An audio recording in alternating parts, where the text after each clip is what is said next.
Bismillahirrahmanirrahim. Assalamualaikum warahmatullahi wabarakatuh. Pada pertemuan kali ini kita akan membahas tentang penerapan matematika dalam sektor agrokompleks, khususnya dalam teknologi hasil pertanian. Namun di sini barangkali ada beberapa contoh yang Ibu tampilkan itu lebih titik beratnya ke agrokompleks, bukan ke THP. Karena agak susah mencari yang benar-benar pure THP. Kebanyakannya adalah pertanian dan sektor agrokompleks lainnya.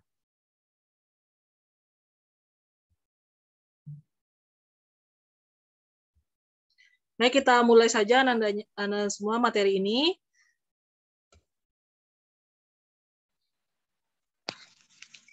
Berikut ini beberapa contoh penerapan matematika dalam sektor agrokompleks yang akan kita diskusikan atau kita bahas pada pertemuan siang hari ini. Yang pertama, model matematika pengelolaan NPK pada lahan tegal untuk budidaya tanaman jagung hibrida di Kecamatan Jatisrono, Wonogiri. Yang kedua, kajian etnomatematika pada aktivitas pertanian di Kecamatan Prambanan, Sleman, Daerah Istimewa Yogyakarta. Dan yang ketiga, model matematika pengisian gabah dari malai primer dan sekunder.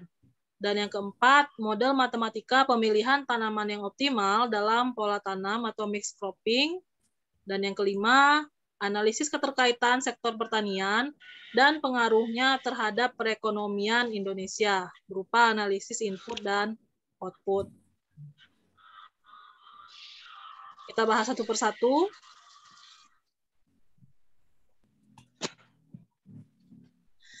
Model matematika pengelolaan NPK pada lahan tegal untuk budidaya tanaman jagung hibrida di Kecamatan Jatisrono, Wonogiri.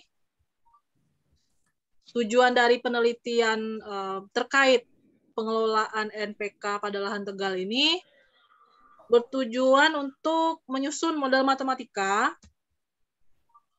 yang dapat dijadikan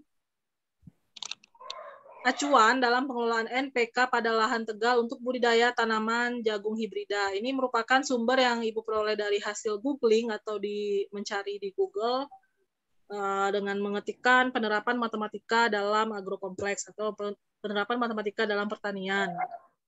Nah, perumusan masalah dalam penelitian ini adalah ketersediaan NPK di dalam tanah ditentukan oleh faktor endogen dan faktor eksogen, sehingga perlu adanya model matematika yang dapat dijadikan acuan dalam pengelolaannya. Kerangka pikir dari penelitian ini adalah untuk menentukan rekomendasi pengelolaan NPK tanah yang tepat. Sejalan dengan tujuan, perumusan masalah, dan kerangka pikir, maka penelitian ini dilaksanakan dengan survei langsung di lapangan dan didukung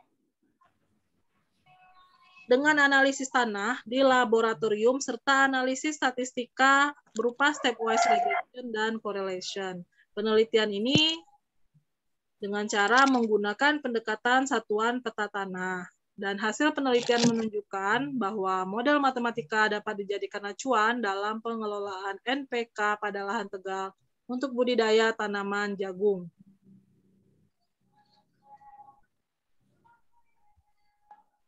Jagung hibrida atau Zeames L ya, di Kecamatan Jatisrono, Wonogiri. Dan model matematika pengelolaan NPK dalam penelitian ini yaitu N total sama dengan 1,74 plus 11,7 bahan organik plus 0,021 macam pupuk.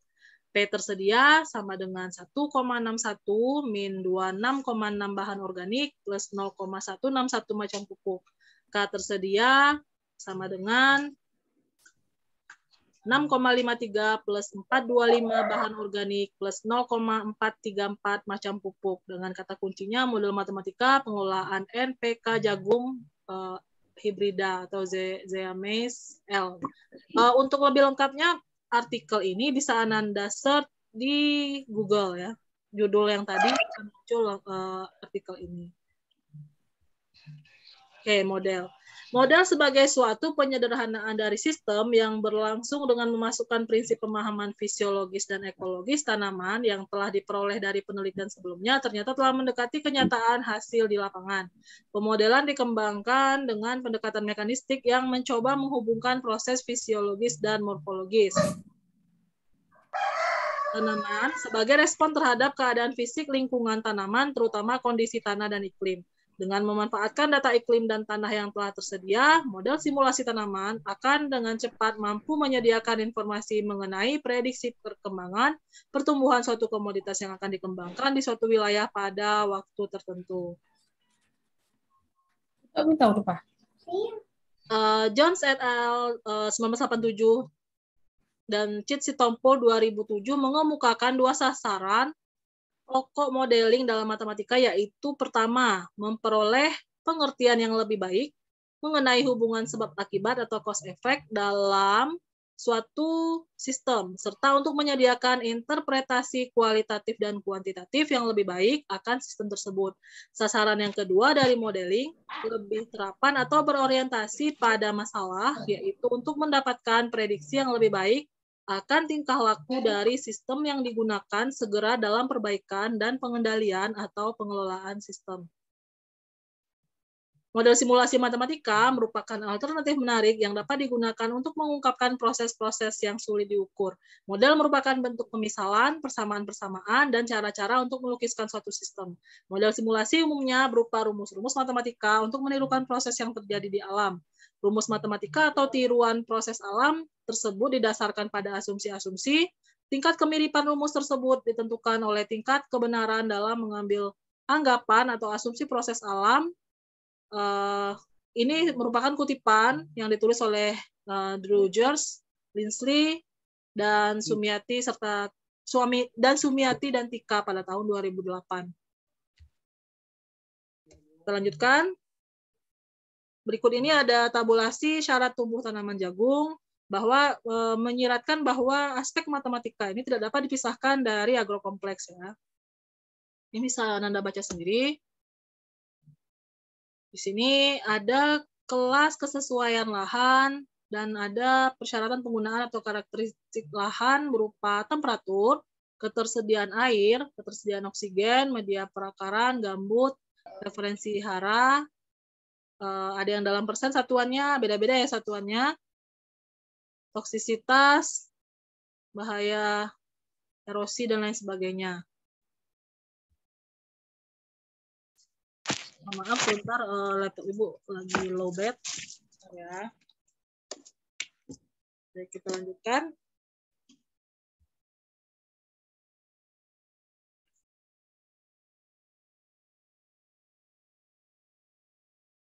Sedangkan kerangka berpikir dari penerapan ini adalah ada tegalan dan ada NPK tersedia. Itu dipengaruhi oleh dua faktor besar, dan masing-masing faktor itu terdiri atas faktor-faktor lagi atau item-item atau indikator.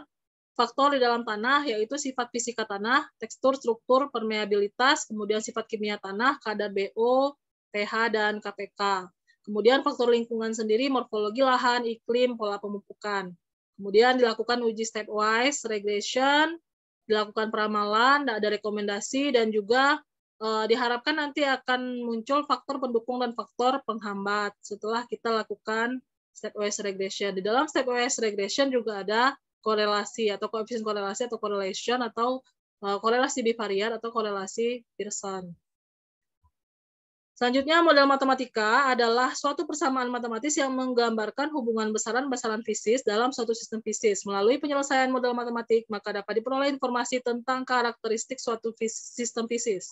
Model mampu mensimulasi pertumbuhan dan hasil pertumbuhan tanaman jagung pada berbagai kondisi daerah. Dengan adanya model dapat dimanfaatkan sebagai alat bantu pengambilan keputusan dalam pengelolaan tanah seperti penentuan waktu tanam yang optimum, potensi hasil jagung pada suatu daerah, respon irigasi atau pengairan, dan pemupukan NPK, serta analisis risiko.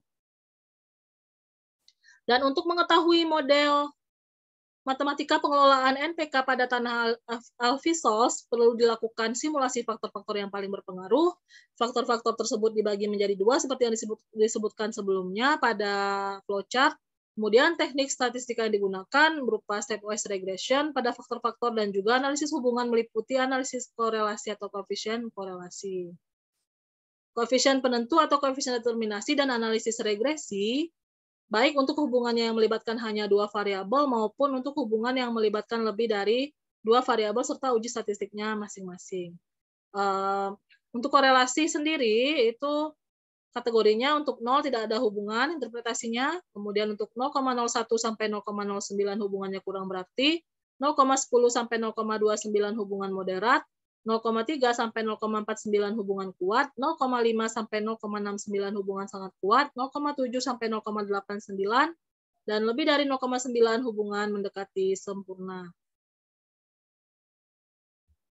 Kemudian untuk R sama dengan 1, hubungan X dan Y sempurna dan positif mendekati 1, yaitu hubungan sangat kuat dan positif. R sama dengan -1, hubungan X dan Y sempurna dan negatif mendekati -1, yaitu hubungan sangat kuat dan negatif. R sama dengan 0, hubungan X dan Y lemah sekali atau tidak ada hubungan. Rumus korelasi sendiri adalah R sama dengan sigma X min X garis atau rata-ratanya dikali Y dikurangi rata-ratanya atau Y garis atau Y. Ada juga yang baca Y bar, tapi kurang tepat sebetulnya Y garis ya. Kalau bar itu ada grafik diagram batang itu bar chart ya dalam software dan secara istilah Inggrisnya. Makanya tidak disarankan membacanya X bar tapi lebih ke X garis. Per sigma X min X garis dikuadratkan dikali dikali sigma Y min Y garis dikuadratkan dipangkatkan setengah atau akar ya, akar dari sigma X min X garis dikuadratkan dikali sigma Y min Y garis dikuadratkan. Untuk contoh selanjutnya yaitu kajian etnomatematika pada aktivitas pertanian di Kecamatan Prambanan, Sleman, Daerah Istimewa Yogyakarta. Etnomatematika merupakan kajian yang membahas tentang hubungan matematika dan budaya. Menurut Albanese 2015, berbagai macam kebudayaan yang mengandung cara berpikir matematis dapat dimanfaatkan dalam pembelajaran matematika. Namun, sebelum budaya tersebut diterapkan, perlu adanya pengkajian. Selanjutnya, hasil kajian tersebut dimanfaatkan sebagai bahan perencanaan, materi pembelajaran yang kemudian diterapkan dalam pembelajaran di sekolah. Cara untuk menemukan pola dari atau misalkan matematika dari penelitian ini adalah dengan wawancara. Ini contoh-contohnya yang ada unsur matematikanya. Jadi bagaimana proses persemaian dilakukan? Jawaban dari responden itu S1, pertanyaannya P ya. Bagaimana proses persemaian dilakukan? Dijawab oleh si petani. Untuk setengah belabak biasanya dibutuhkan 5-6 kg benih padi. Proses pembibitan ini yang pertama menyiapkan lahan untuk pembibitan. Tempat yang digunakan ini adalah tempat pertama yang terkena air. Lebarnya menyesuaikan lebar lahan sawah. Untuk panjangnya sekitar 2-3 meter. Jadi di jawaban responden ada angka-angka yang merupakan penerapan matematika dalam pertanian. Dan itu disebut sebagai etnomatematika karena yang kita tanyakan adalah budaya atau kebiasaan atau kearifan lokal yang dilakukan oleh si petani. Selanjutnya, pertanyaan dan jawaban mengenai luas. Berapa luas lahan sawah yang Anda miliki? Lalu dijawab oleh si petani, sawah kami ada 3, yang satu luasnya 1 belabak, yang 2 lagi luasnya setengah belabak. Kalau rata-rata di sini luas tanahnya setengah belabak. 1 belabak itu sama dengan 2.500 meter persegi, kalau setengah belabak 1.250 meter persegi. Untuk lebarnya biasanya 8-12 meter. Jadi di sini semakin terlihat matematikanya, bisa dilihat dibaca sendiri ya Nanda semua. Kemudian contoh lain etnomatematika dalam penanaman padi, pertanyaan dan jawaban mengenai penanaman padi, bagaimana proses penanaman padi dilakukan, maka jawaban petani sistemnya pakai legowo. Legowo itu jalan angin dan juga pengairan di tengah sawah. Jadi untuk pengawasan padi biar angin bisa masuk ke dalam, padi bisa bernafas. Jadi kita menanam 4 atau 8 lajur. Nanti satu lajur dibuat agak lebar. Itu namanya legowo untuk lewat orang mau nyiangi. Nah, di sini ada 4 atau 8 lajur. Nah, disitulah aspek matematikanya ya. Contoh, dalam hal jarak padi, matematikanya seperti ini. Bisa digambarkan. Dan barisan padi tipe 2, tipe 3, ada tipe 1, tipe 2, tipe 3 ya. Dan ini merupakan penerapan matematika juga dalam kebiasaan atau kearifan lokal petani dalam bercocok tanam di daerah penelitian si peneliti ini. Ini juga Ibu dapat dari proses googling ya, contoh. Nah, kemudian ada lagi pertanyaan dan jawaban mengenai makna. Untuk apa tradisi-tradisi pertanian dilakukan? Ada namanya di sini tradisi dari petani itu wiwitan. Wiwitan untuk rasa syukur kepada Sahyang Sri. Sahyang Sri itu Dewi Padi. Biasanya untuk rasa syukur petani pada Dewi Sri yang telah memberikan hasil yang berlimpah. Kalau setelah panen biasanya rasulan. Rasulan itu kalau bahasa Indonesianya merti dusun. Ini dilakukan skala besar, biasanya satu kampung. Maknanya rasa syukur atas rezeki panen yang melimpah. Nah, itu kan termasuk ada hubungan antara matematika dengan kebudayaan atau kebiasaan dan dinamakan dengan etnomatematika atau kearifan lokalnya. Kemudian mengenai masa jeda, berapa lama jeda setelah panen untuk tanam padi lagi? 20 sampai 30 hari. Itu juga ada kata-kata matematikanya ya. Oke, contoh selanjutnya untuk penerapan matematika dalam pertanian atau agrokompleks. Sini ada jurnal JTEP atau Jurnal Keteknikan Pertanian tahun 2018. Model matematika pengisian gabah dari malai primer dan sekunder untuk judulnya. Merupakan riset kolaborasi ya, riset kolaborasi dari IPB, antara IPB dengan Kementerian Pertanian. Kayak abstraknya, penelitian yang dilakukan bertujuan mengembangkan model pengisian gabah dari tingkat malai yang berbeda. Tingkat yang terkait dengan terjadinya peningkatan bobot gabah dalam bentuk basis kering dan bertambahnya waktu pengisian gabah setelah antesis. Penelitian ini mengembangkan model berdasarkan 3 fungsi pertumbuhan, yaitu fungsi eksponensial, logistik, dan fungsi Gompers dalam pengisian gabah. Persamaan yang diperoleh memiliki parameter bobot gabah awal, bobot gabah akhir, dan laju pengisian gabah relatif. Penelitian ini menggunakan data primer berat 1000 butir gabah dalam bentuk basis kering dari malai primer dan sekunder di kedua varietas Sintanur dan IPB 4S dari hari ke-14 sampai hari ke-30 setelah pembungaan dengan interval waktu 4 hari. Pemilihan model dilakukan dengan uji kesesuaian menggunakan koefisien determinasi R kuadrat, root mean square error atau RMSE, dan Akai Case Information Criterion atau AIC, nilai R kuadrat, RMSE, dan AIC pada model Gompers untuk masing-masing berat kering gabah dari malai primer dan sekunder secara berturut-turut adalah 0,99, 0,224, min 949, dan 0,997, 0,353, min 4,512 untuk varietas Sintanur, 1,000 maaf, 0,131 min 16,376 dan 0,99 0,266 min 7,877 varietas PB 4S. Sehingga dari nilai yang dihasilkan menunjukkan bahwa model Gompers merupakan model yang terbaik untuk pengisian bobot 1000 butir gabah BK dari malai primer dan sekunder di kedua varietas Sintanur dan IPB 4S. Kata kuncinya matematika model pengisian biji-bijian gabah dan malai. Berikut ini ada penerapan matematika dalam bentuk persamaan diferensial seperti ini. Model matematika yang dikembangkan untuk menggambarkan fenomena yang terjadi selama pertumbuhan gabah. Model pertumbuhan secara umum yang menggunakan pendekatan empiris berupa fungsi pertumbuhan yang menghubungkan berat kering W dengan waktu T, French dan Townley tahun 1984 seperti turunan dari persamaan berikut. Ini merupakan persamaan diferensial dW per dt sama dengan GT, di mana GT adalah dW per dt sama dengan HFT, dW per dt sama dengan HW. Dan seterusnya, ini penerapan dari persamaan diferensial ya. Penghilangan variabel waktu T antara persamaan 1 dan persamaan 2 menghasilkan persamaan 4 di mana H adalah suatu fungsi bobot W terhadap waktu T.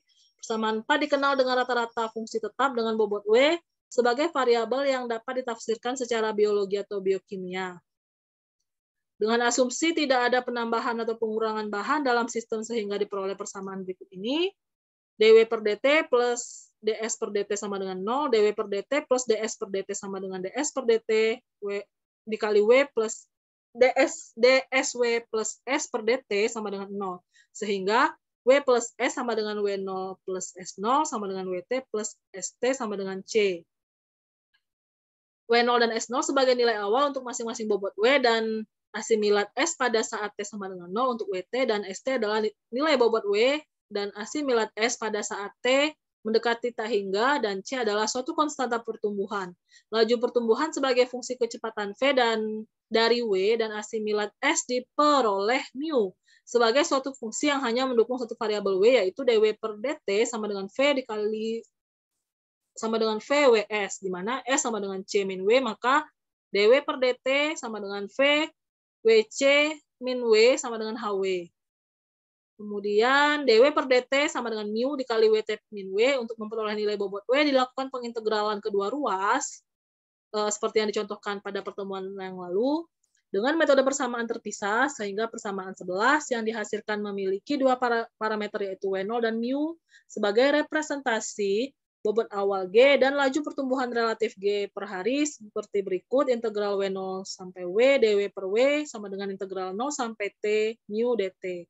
Sama dengan ln W dengan batas atas W, batas bawah W0 sama dengan mu T dengan batas bawah 0, batas atasnya T, ln W min ln W0 sama dengan mu T, W sama dengan W0 dikali E pangkat mu T. Kemudian model logistik pengisian gabah. Berdasarkan asumsi yang dipakai untuk model logistik, laju perubahan bobot dapat dituliskan berdasarkan persamaan 4, di mana variabel H adalah keadaan S, variabel K adalah konstanta, dan berdasarkan pada persamaan 7 pada ST sama dengan 0 diperoleh S sama dengan WT min W, sehingga menghasilkan persamaan 10 di mana mu adalah hasil perkalian dari keadaan W. Pemisahan variabel dilakukan dengan pemisahan K sama dengan mu per WT dan menghasilkan persamaan 12 yang memiliki 3 parameter, yaitu WT, W0, mu secara berturut-turut sebagai representasi dari bobot maksimum G, bobot awal G, dan konstanta pertumbuhan spesifik.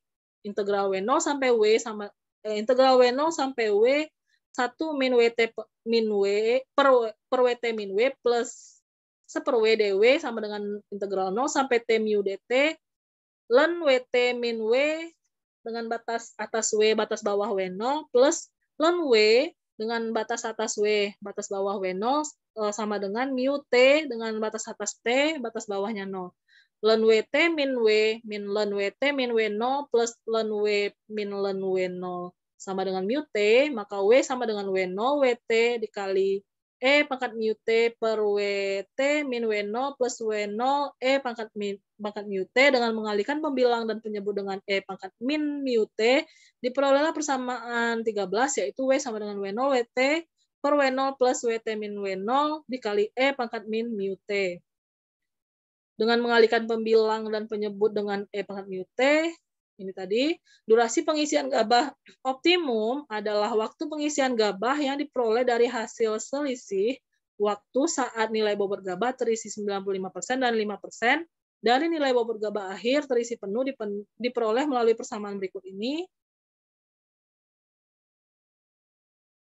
T sama dengan min 1 per mu ln W0 WT min 0,95 WT per 0,95 WT dikali WT min W0 min 1 per mu ln dikali W0 dikali WT min 0,05 WT per 0,5 WT dikali WT min W0.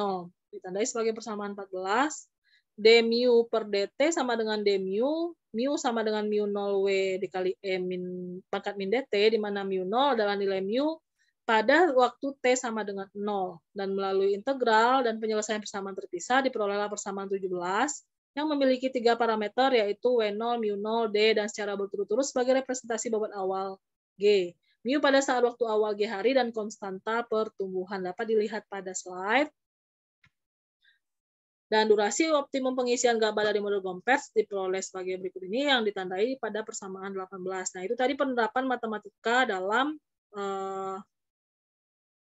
gabah tadi ya.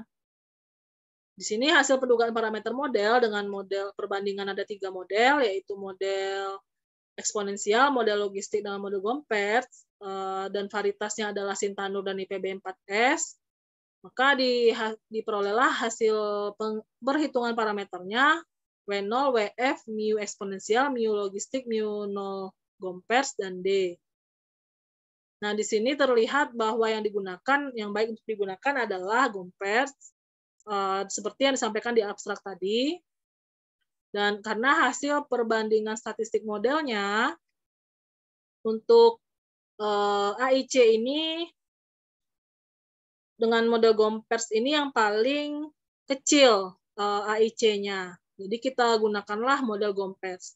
Karena AIC ini sendiri kita memilih model yang paling kecil angkanya. Ini sini kan min 9 ya.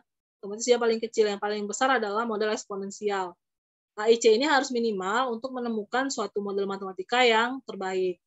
Jadi kalau kita membandingkan beberapa model, kita lihat AIC-nya atau AKIK information criterion, dan itu harus yang terendah yang kita gunakan. Di keempat Malay dan 2 varietas itu ternyata Gompers yang modelnya dengan AIC paling rendah, yaitu min 9,49, min 4,512, dan min 16,376, serta min 7,887, sehingga yang digunakan adalah model Gompers. Dan dalam penelitian ini, model pengisian gabah dari Malay primer untuk varietas Intanur adalah W sama dengan 0,16 E pangkat 4,85 dikali 1 min E pangkat min 0,18, dan seterusnya. Ini adalah model pengisian gabah dari Malay sekunder untuk varietas IPB 4S. Jadi ini Anda kalau ada yang berminat dengan matematika, mau mengambil sebagai skripsi, bisa seperti ini contohnya dibuat gitu. Dan hasil pendugaan durasi pengisian optimum dan bobot akhir gabah bisa dilihat pada tabel juga. Kemudian ini contoh lain. Contoh berikutnya adalah model matematika pemilihan tanaman yang optimal dalam pola tanam atau mixed cropping. Pola tanam mixed cropping ya. Ini merupakan artikel yang ditulis oleh Asep K. Supriyatna, Icari Sukirno, F. Raras Sakti, dan ada 2 orang lagi ya, Priyatna dan Badrul Falah dari Fakultas MIPA Unpad. Di sini dalam paper ini dibahas suatu prosedur untuk mencari kombinasi tanaman yang optimal dalam pola tanam mixed cropping. Contoh numerik memperlihatkan bahwa prosedur ini cukup efektif untuk menentukan kombinasi optimal, sekaligus juga mengurangi langkah komputasi yang ditempuh jika dibandingkan dengan metode pencarian lengkap. Kata kuncinya pemodelan matematika, pemrograman linier, pola tanam, campuran. Dari formulasi di atas, maka model pemrograman linier untuk mixed cropping adalah maksimasi Z sama dengan sigma I elemen W, UI XI plus sigma J elemen W, sigma I elemen W, EI J XI dengan kendala XI kurang dari sama dengan A untuk semua I elemen W, XI lebih dari sama dengan 0 untuk semua I elemen W, dan semua kendala pada pertak samaan 3 sampai dengan 11. Untuk membandingkan bagaimana prosedur ini bekerja, perhatikan contoh numerik di bawah ini. Dan ini menggunakan sistem persamaan linier ya Anda semuanya. Jadi makanya ada batas-batas itu dan ada persamaan. Ini contoh penerapan matematika ya dalam pertanian. Kemudian ada metode maksimasi di sini. Maksimasi Z sama dengan 52X1 plus 68X2 plus 55X3 plus 40X4 dengan kendala. Seperti ini, bisa dilihat sendiri di slide. Sedangkan apabila efek interaksi tidak kita libatkan, yakni EIJ sama dengan 0, maka model akan berbentuk Z0 sama dengan 60X1 plus 70X2 plus 60X3 plus 40X4. Dengan kendala yang sama seperti di atas, tabel 5 memperlihatkan solusi optimal untuk permasalahan di atas dengan menggunakan prosedur CHEM atau komputasi dengan menggunakan MS Solver. Solusinya seperti ini, ada nilai optimal, variabel X1, nilai optimal fungsi objektif Z untuk EIJ tidak sama dengan 0, dan nilai optimal fungsi objektif Z0 untuk EIJ-nya sama dengan 0. Ini juga penerapan matematika ya dalam pertanian, dalam mixed cropping tadi ya. Oke, demikian Ananda semuanya untuk tugasnya. UAS-nya kita berupa presentasi, mungkin udah ada yang dapat cerita dari kelas R1.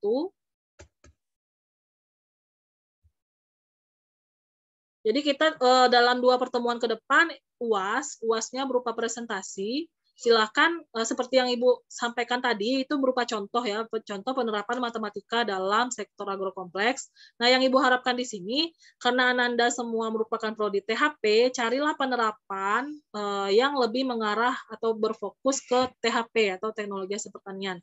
Jadi penerapan matematikanya boleh dari materi awal yang kita pelajari dari pertemuan 1 sampai sekarang. Jadi boleh tentang matriks, penerapan matriks misalkan dalam THP, penerapan persamaan dalam THP, atau penerapan persamaan kuadrat dalam THP gitu ya. Contohnya seperti yang Ibu sampaikan tadi.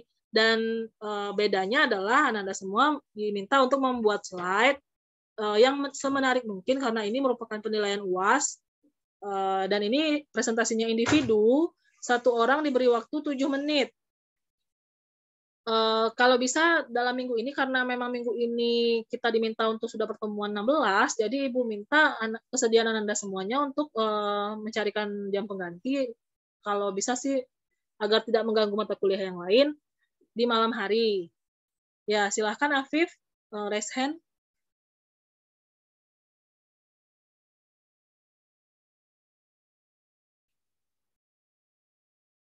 Kenapa Afif? Tadi Afif raise hand ya.